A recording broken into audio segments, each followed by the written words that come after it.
정치 현안에 대해 여야의 상반된 시각과 의견 토론해봅니다. 정치 맞수다. 오늘은 장성철 공론센터 소장 그리고 윤재관 더불어민주당 정책위 부의장 두 분 함께합니다. 어서 오십시오. 네, 안녕하세요. 자, 한동훈 장관 이야기부터 해보겠습니다. 어제 국회 사법위에서 한동훈 장관과 민주당의 공방이 거셌고요. 지금 헌재 판단 이후에 계속되는 공방들입니다. 여러 가지 공방의 내용이 있는데 그중에 일단 그 축소된 검찰의 수사권을 복원하기 위해 시행령들을 두고 검수 원복 시행령을 이제 헌재 판단이 나왔으니까 다시 들여다봐야 된다. 네. 이런 이제 민주당의 입장이에요. 네. 민주당의 입장은 당연히 이 검수 원복 시행령이 잘못됐다고 하는 것에 대한 헌재의 결정이 나왔기 때문에 그것을 다시 되돌리는 것은 당연히 행정부가 해야 되고 한동훈 장관이 해야 된다는 입장입니다. 그런데 그것은 한동훈 장관이 전혀 지금 받아들이지 않고 있는 것입니다. 한 장관은 이랬어요. 깡패, 마약 수사 검찰이 왜 못하냐 이렇게 반문을 했거든요. 그렇게 따지면 대한민국은 검찰만 있으면 되는 거죠. 근데 검찰이 가지고 있는 여러 가지 권한들이 너무나 한 곳에 집중돼 있다 보니까 검찰이 그러한 권한을 제대로 행사하지 못하고 잘못 행사하고 그래서 그것을 권한을 분산하고 견제하는 것이 맞다라고 하는 국민적인 여론과 국민적인 지지가 있었기 때문에 그 검찰의 직접 수사 범위를 축소했던 것입니다. 처음에는 이제 6개로 했다가 이후에는 이제 2개로 축소했는데 그러한 과정들이 그냥 나온 것이 아니지 않습니까? 일례로 검찰이 최근 사건을 보십시오. 검찰이 검찰과 관련된 검찰 출신과 관련된 사람들에 대해서는 어떤 상황이 되더라도 수사를 제대로 하지 않고 수사를 아예 안 해버리고 이런 상황들이 계속 벌어지기 때문에 검찰의 수사권을 견제해야 된다. 어떤 권력이든 견제가 필요한데 검찰은 그 견제가 매우 시급하다. 이런 국민적인 공감대가 있어서 그러한 입법이 이루어진 것인데 네. 그것을 하나도 인정하지 않고 있는 것입니다. 자, 그래서 검수 원복 시행령을 두고 민주당의 요구 그리고 거기에 대한 한 장관의 발언 소장님은 어떻게 보세요? 근데 기본적으로 이 검수 완박 법안, 검찰 수사권 축소 법안을 처리한 민주당의 행태는 대단히 잘못됐다라고 볼 수밖에 없어요. 이 법안은요, 당시에 형사소송에 있어서 중대한 변화가 불러일으켜지는 법안이었는데 민주당이 당시에 정말 한 20일 만에 자신들의 당에 당론으로 채우고 나서 20일 만에 이걸 처리해버렸어요. 특히 법사위에서는요, 법안심사 소위, 그 다음에 안건조정위원회, 그리고 법사위 전체회의, 이거를요, 5시간 만에 다 처리해버렸다니까요. 이거 국회 역사상 이런 적이 없었던 것 같아요. 네, 그런데 결국에는, 네. 아니, 이재명 당시에 민주당 대선 후보 아니면 민주당의 의원들을 향한 수사를 못하게 하는 거 아니냐. 그런 비판이 많이 나왔었거든요. 이 법안 그렇게 중요한 검찰 개혁의 하나 일환이었다라고 한다면 충분히 논의할 시간이 있었잖아요. 문재인 정권 5년 동안. 근데 윤석열 대통령 5월 10일 날 임기 시작하기 전에 임기 시작한 다음에 이 법안이 되면은 거부권 행사할 거니까 우리 재빠르게 빨리 처리해버리자. 법안 이렇게 처리하는 게 어디 있습니까? 저 이건 민주당이 잘못됐다고 봐요. 네, 그래서 그 과정에 대한 부분에 대해서 헌재의 판단이 나왔었고, 네. 그래서 이제 그 부분을 놓고 또 이제 공방의 주제는 사과로 이제 또 번졌는데, 그래서 그 부분에 대해서 민주당이 먼저 사과를 해라. 그리고 아니다, 어쨌든 이런 문제 제기를 한 법무부 장관의 또 사과를 또 요구를 하고 있는 거고요. 그 내용도 내용이고 이 과정에 대한 부분도 그렇고 지금 이 사과 부분은 어떻게 보십니까? 사과를 논의하기 전에 일국의 법무부 장관이 헌법의 해석 권한을 갖고 있는 최고의 기구 헌재의 판단에 대해서 계속 문제 제기를 판결이 나오자마자부터 문제 제기를 계속하고 있고 이러한 문제에 대해서부터 먼저 지적이 돼야 된다고 생각합니다. 사과는 그 다음 문제죠. 지역적인 문제 아니겠습니까?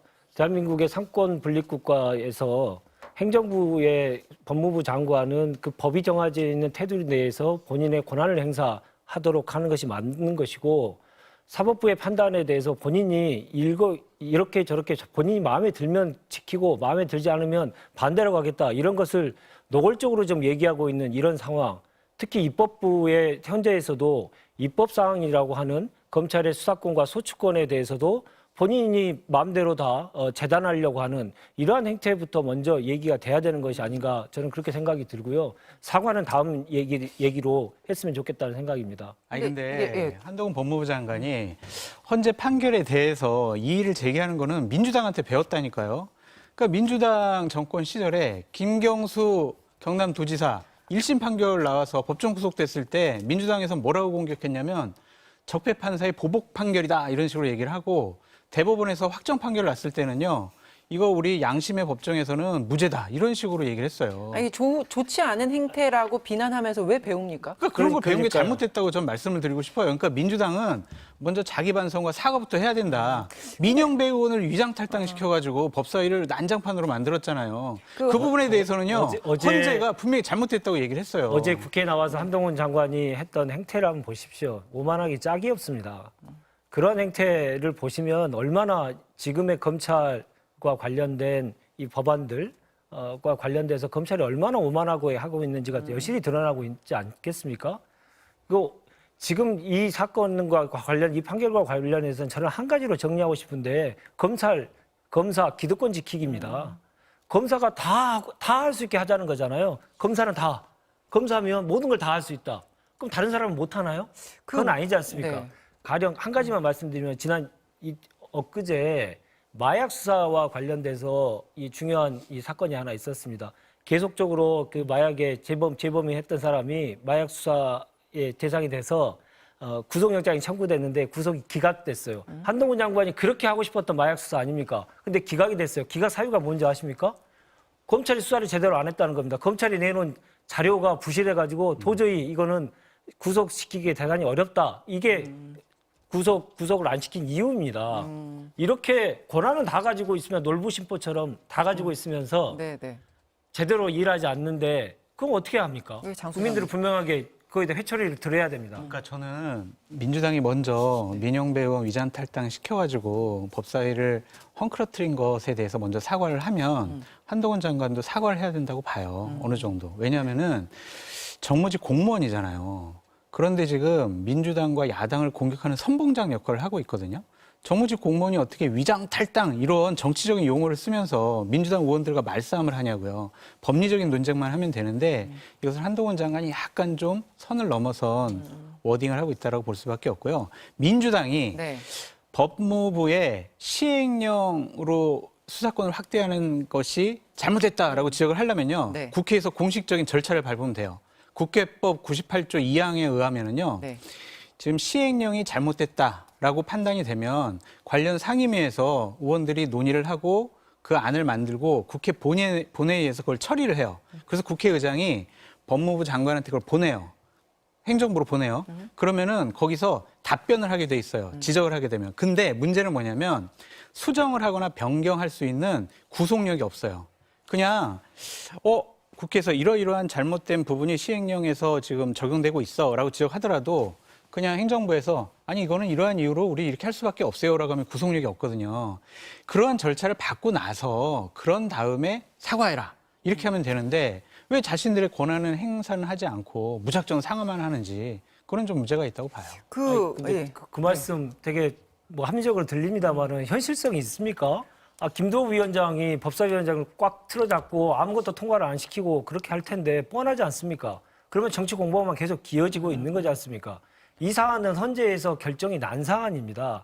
그러면 그것을 겸허히 수용하는 것이 정치의 역할이지 그 점에 대해서 또 다시 한번 정치가 또 소용돌이 속에 들어가는 것은 적절하지 않습니다. 그래서 이 헌재 판결이 나오고 나서 제일 먼저 해야 될 국무위원의 태도는 그 수용하는 겁니다. 그 수용 자체부터 안 하고 나서 민주당부터 먼저 뭐해라 이렇게 주장하는 것은 앞뒤가 안 맞는 것이죠. 김도우 위원장의 합리적인 분이시라면 국회법에 규정되어 있는 내용에 따라서 시행령이 법을 위반할 경우에 그것을 시정할 수 있는 절차들은 이미 만들어놨는데 강제 조항이 없고 그것을 지키지도 않을 거고 그런 상황에서 어떻게 해야 됩니까? 그 결과가 뻔하니까 이제 우리는 하지 않는다, 절차를 밟지 않는다는 말씀을 하시는 건데 저는 여기서 궁금한 게 이게 계속 대화가 이 안에서 계속 두드러피처럼 돌고 있는데 민주당이 어쨌든 그 과정상의 문제에 대한 지적이 있었으니 그 부분에 대해서는 인정하고 사과를 먼저 하고 시작하는 건 안 됩니까? 할 수 있죠. 그 왜 안 되겠습니까? 해야죠. 두 가지로 이번에 헌재 판결이 두 가지로 나눠집니다. 권한쟁의 심판을 청구한 대상자가 2명입니다. 네. 두 부류죠. 국회에서 여당에서 신청한 것도 있고요. 그리고 법무부 장관이 한 게 또 있습니다. 근데 법무부 장관이 신청한 거는 그 말도 안 되는 거니까 그건 여기서 논의할 것도 안 된다라고 해서 각하가 됐죠. 각하해버린 네. 거 아니겠습니까? 그리고 국회에서 국민의힘에서 제기한 거에 대해서는 인용이 된 거죠. 일부 인용이 된 겁니다. 그러면 그 법무부 장관은 본인이 제기한 문제에 대해서 각하됐기 때문에 본인이 그에 대해 심심한 유감을 표명하고 앞으로의 헌재 판결에 의해서 법을 잘 준수하겠다라고 하는 내용들을 얘기하는 게 맞는 거죠. 근데 본인이 지니까 국힘에서 제기한 문제를 가지고만 얘기를 계속하고 그러니 지금 앞뒤가 안 맞는 거 아니겠습니까? 그 말이 네. 맞는데 네.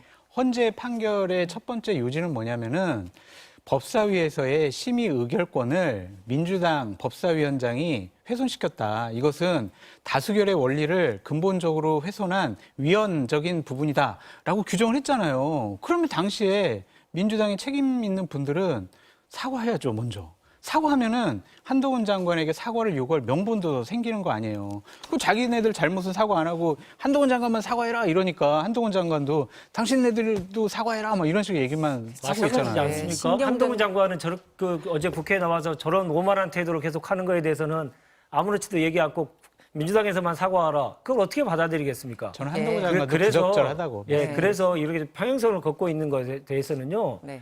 서로 간에 성찰이 필요합니다. 근데 그 성찰의 가장 기본은 법무행정을 책임지고 있는 사람 아닙니까? 이분은 국무위원입니다. 정치인이 아니지 않습니까? 그럼 이거는 보면 헌재에서 이번에도 분명하게 기재를 했습니다. 아니 이전에 4번이나 검찰의 수사권과 소추권은 법률로 행한 거지 헌법상 권한이 아니다라고 하는 것을 4번이나 판결을 했는데 또 가져왔느냐. 이 얘기를 헌재에서도 분명하게 얘기를 했거든요. 그러면 그 문제를 제기했던 사람으로서 심심한 유감을 표명을 하고 국민들께 사과를 하는 게 맞죠. 그게 우선이 돼야 되는 게 맞다고 생각합니다. 그 아이들을 교육할 때 사과를 먼저 할 수 있는 것도 용기다 이렇게 교육을 하거든요. 이게 보는 사람 국민들 입장에서는 계속해서 대화가 진도가 나가지 않고 제자리 걸음을 하고 있는 게 좀 답답해서 누구든 언제 먼저 사과를 하고 사과를 할 부분들을 인정을 하고 좀 넘어가면 진도가 좀 나가지 않을까 이제 이런 부분에서 예, 말씀드리는 저희 거고 개인적인 생각은 사과 대신하시겠습니까? 개인적인 생각은 이건 뭐 한동훈 장관을 보고 정치하는 것도 아니고요. 정치는 곧 국민을 보면서 국가를 보면서 해야 되기 때문에 네. 민주당이 이러한 상황임에도 불구하고 유감 표명이나 사과를 하는 것이 좋겠다라고 네. 생각을 합니다. 네. 그러나 그것도 때가 좀 있는 것 같습니다. 지금에 그렇게 막무가내 지금 정치 소송을 했던 사람이 나 잘못한 거 하나도 없어 이런 상황일 때 어느 누구가 흔쾌히 그렇게 할 수 있겠습니까? 그래서 알겠습니다. 좀 냉각기를 가지면서 서로 성찰하고 본인이 해야 될 일을 하는 것이 국민을 위한 도리다 이렇게 생각합니다. 네. 그 일각에서는 어쨌든 그래도 민주당이 이렇게 공방을 계속 펼치고 있는 게 결국에는 뜨는 사람은 한동훈 장관밖에 없다. 이게 너무 잘못된 접근을 하고 있다. 또 이렇게 분석을 하는데 민주당은 그 부분에 대해서는 어떻게 생각하십니까?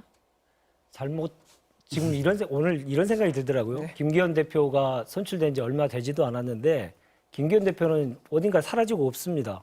한동훈 장관만 얘기만 계속 나오고 한동훈 장관 사퇴론, 뭐 셀럽이다, 뭐 히어로다, 뭐 이런 얘기도 지금 차출설까지 나오고 있지 않습니까? 예, 네. 차출설은 뭐 작년부터 계속 나왔기 나왔지만 때문에 더 구체화되고 있죠. 뭐 그거는 뭐 새로운 뉴스는 아닌 것 같고요. 지금 차출설 나오는 이유가 뭐겠습니까? 법무부 장관이 아니고 정치인처럼 행동하기 때문에 차라리 옷 벗고 정치를 해라.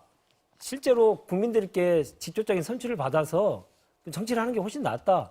이런 차원에서 그런 얘기들이 더 좀 설득력을 더 얻고 있는 거 아닌가 싶습니다. 그래서 차출론이 나오는 것 그 자체는 한동훈 장관과 국민의힘이 좀 성찰해야 될 문제이지 그것이 지금 아주 뭐 국민의 큰 그 희망이 되고 국민에게 지지를 받으니까 총선에 나와라 이런 의미는 아닌 것 같습니다.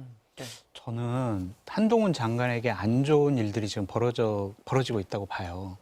뭐냐면은 한동훈 장관의 지금 저러한 행태는요, 합리적이고 상식적인 정무직 공무원의 모습이 아니잖아요. 저는 지지층의 환호는 불러일으킬 수가 있어요. 우리가 싫어하는, 우리가 때려잡아야 되는 민주당의 대항마 맞설 수 있는 사람, 와, 한동훈밖에 없네. 지지층은 결속시켜요. 근데 하지만은 중도층이라든지 민주당을 지지하는 분들에게는 저 사람 정말 화가 난다. 그렇게 비호 건도가 높아질 것 같아요. 그러니까 윤석열 총장의 길을 갈 것이냐 아니면 추미애 장관 길을 갈 것이냐 그거를 생각해 봐야 돼요. 윤석열 총장은요. 권력에 굴복하지 않고 권력의 부당함을 온몸으로 자기가 맞서 싸웠거든요. 그래서 국민들이 환호하고 대통령까지 만들어줬는데 추미애 장관은요. 권력의 편에 서가지고 자기 진영을 보호하는 역할을 했어요. 지금 한동훈 장관 모습에서 저는 추미애 전 장관 모습이 보이거든요. 그렇다면은 내년에 국민의힘 쪽에서 선대위원장 이렇게 선거에 중요한 역할을 맡겨도 중도층을 견인할 수가 없어요. 그럼 선거에 도움이 안 돼요. 지지층은 당연히 선거 때 결집을 하잖아요. 그 용도로 한동훈 장관이 이용을 당한다?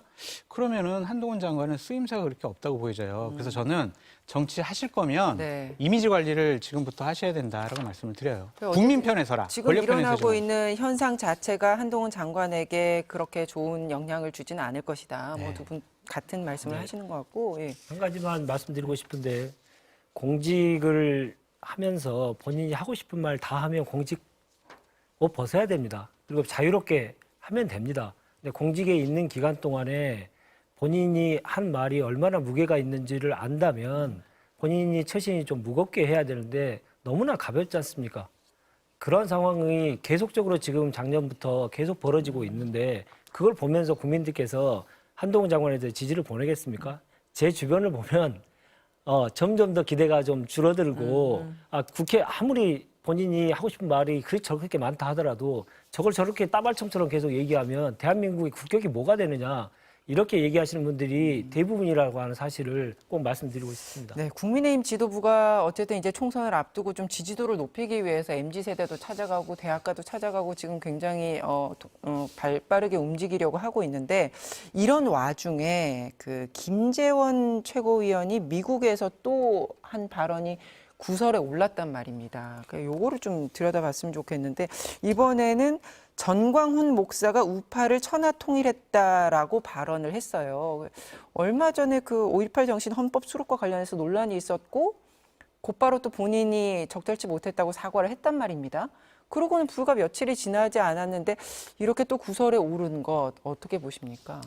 기본적으로 전광훈 목사에게 은혜를 갚고 또한 아부를 하는 거다라고 말씀드리고 싶어요. 그러니까 전당대회 때 수석 최고위원 된 것이 전광훈 목사가 밀어줘서 도와줘서 됐다라고 생각하는 것 같아요. 그런 표현을 직접적으로 하니까 앞으로 기대는 뭐냐? 공천받는 데 있어서 전광훈 목사가 여러 가지 힘을 써줄 것이다. 뒷받침을 해줄 것이다. 그러기 위해서 나는 전광훈 목사에게 아부할 것이다. 이런 생각과 판단 때문에 지금 전광훈 목사와 함께 움직이는 것이다 라고 보여지는데 저는 김재원 최고위원에게 진지하게 좀 조언을 드리고 싶은 게 뭐냐면 네. 정치하지 않으셨으면 좋겠어요. 그냥 정치인은요, 네. 국민을 대변해야 되잖아요. 그리고 국민의 어려운 삶을 보살피는 게 정치인이 할 역할이고 집권 여당의 최고위원이란 말이에요. 그런 분이 지금 계속 종교 행사 다니면서 최고위원 회의는 나오지 않고 또한 국민의힘 자체를 되게 어렵게 만드는 그러한 발언들만 하고 있잖아요. 그러니까 지난번에 산티아고 순례길도 다녀오셨거든요, 저분이. 네. 그러니까 좀 순례자의 길 아니면은 뭐 선교 활동하시는 그런 역할이 오히려 더 맞지 않느냐. 진지하게 정치 해볼 거냐 안 해볼 거냐를 고민하시기 바란다라고 말씀드려요. 네. 어떻게 보십니까? 지난번에 제가 출연했을 때 이 점에 대해서 김재원 최고위원에 대해서 일부러 그러시는 것 같다. 일부러 그렇다. 그렇게 말씀하셨죠. 정치적인 계산을 갖고 일부러 그런 거다라고 하셔서 되게 의아해하셨는데 저는 그냥 상대 측 공격한다고 들었죠. 예. 그런데 지금 보면 그게 이해가 되실 것 같습니다. 본인의 정치적인 기반을 이 정광훈 목사와 함께 하는 것이 본인에게 이득이라고 생각하는 확신을 갖고 계시는 것 같아요. 극우죠. 완전히 극우로 빠져 있는 겁니다. 보시면 5.18 관련된 발언도 사과를 했지만 그 사과에 진정성이 없다는 게 이번에 드러났지 않습니까? 이렇게 국민의힘이 보수 우익화, 우익화를 하면 국민들로부터 점점 멀어지는 거죠. 일본에 우리가 계속 문제 제기하는 것도 뭡니까? 사과는 했을 때 진정성 없는 사과. 이 점에 대해서는 분명하게 진정성 있는 사과하라고 우리가 국민들이 요구하고 있는 거지 않습니까? 그거 마찬가지로 5.18 문제와 관련돼서 김재원 최고위원이 했던 이 사과도 진정성이 하나도 없는 사과였기 때문에 그건 정말 잘못된 것이었고 그것은 이제 국민들이 펴로서 심판할 수밖에 없는 그런 상황이 이르렀다 생각합니다. 이 정도 되면 당 차원에서 어떤 조치가 있어야 된다고 생각하십니까? 당연하죠. 익명을 전제로 한 뭐 국민의힘 지도부뿐이 아니 윤리위를 이렇게 빨리 소집을 해서 이번 징계해야 된다 그런 얘기까지 하고 있어요. 그러니까 김기현 대표는 상당히 좀 고심하는 것 같습니다. 근데 이제 제가 그쪽에 연락을 해봐서 네. 아니 도대체 어떻게 할 거냐 이거 조치해야 되는 거 아니냐 그랬더니 네.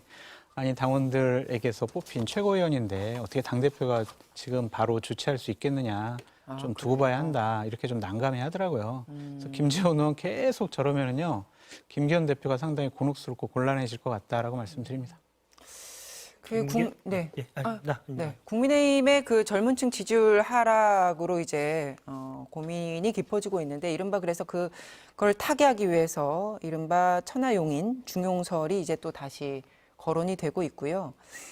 천하람 변호사 당직을 줘야 된다. 그리고 줄 것 같다. 이런 분위기인데 항상 이 앞에 전제가 붙는단 말입니다. 단서가 더 이상 당을 공격하지 않으면 우리가 끌어안고 간다.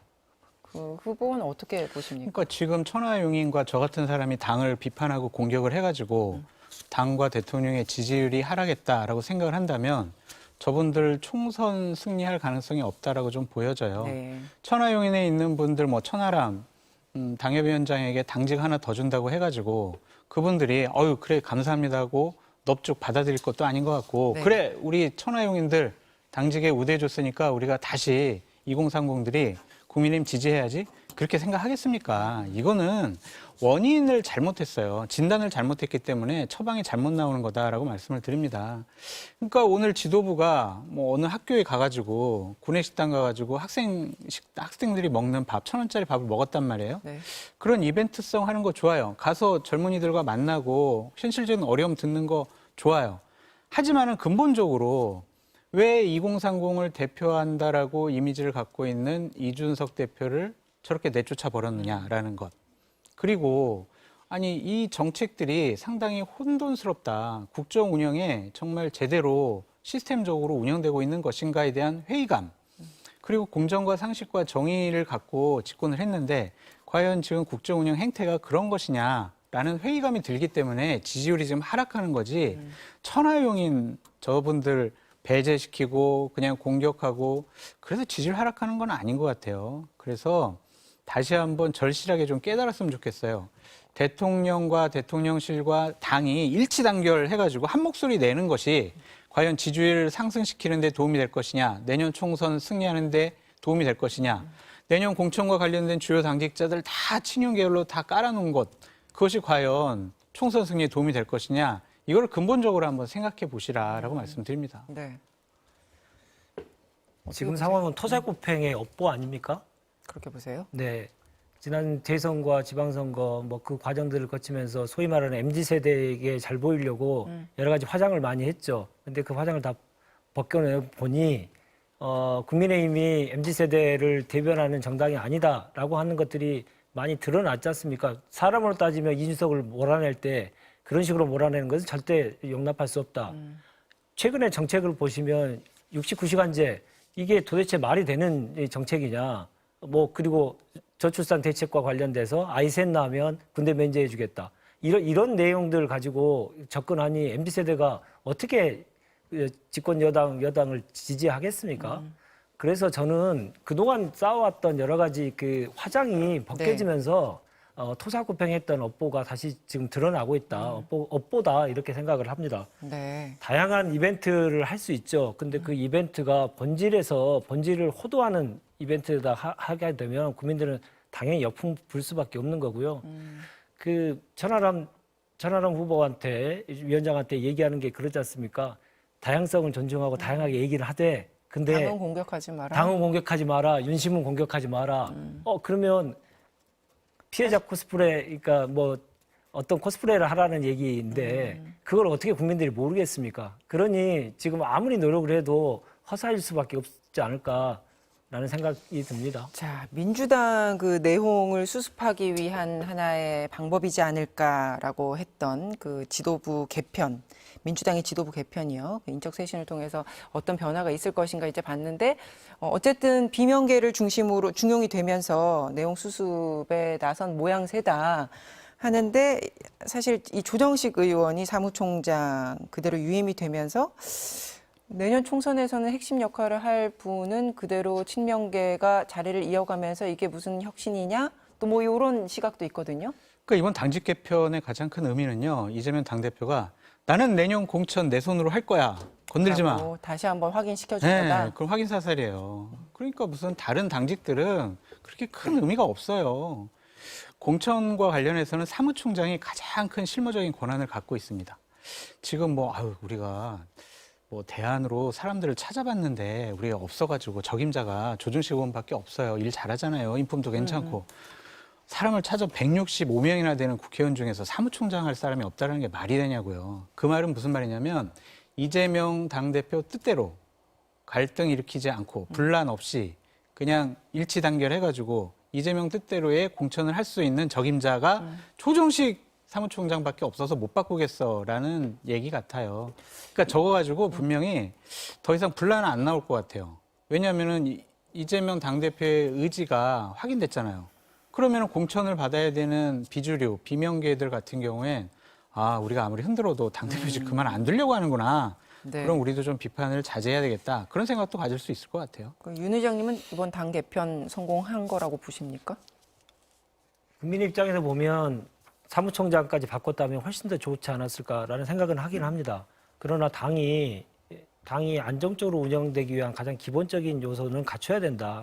인사를 하면서도 탕평과 안정 이런 것들을 함께 가져가야 된다라고 하는 현실적인 문제들이 분명히 있었을 것이라고 좀 생각을 하고요. 그런 차원에서 좀 봐주셨으면 좋겠다 생각합니다. 사무총장만 중요하다고 생각하시는데요. 네. 전략기획위원장, 정책위장 이분들이 비명계로 대부분 다 임명이 되셨는데 정책위 의장이 어떻게 비명계예요? 대표적인 친명계죠. 그런 분들의 역할도 매우 중요하고요. 국민의힘은 그 공천이 여러 가지 변수들이 워낙 많이 있는 정당이기 때문에 사무총장의 역할이 매우 클 수 있습니다. 네. 그런데 민주당의 경우에는 이해찬 대표 시절에 지난번에도 말씀드렸습니다만 시스템 공천으로 해서 기본적인 공천의 기본적인 룰을 다 갖춰놓은 정당입니다.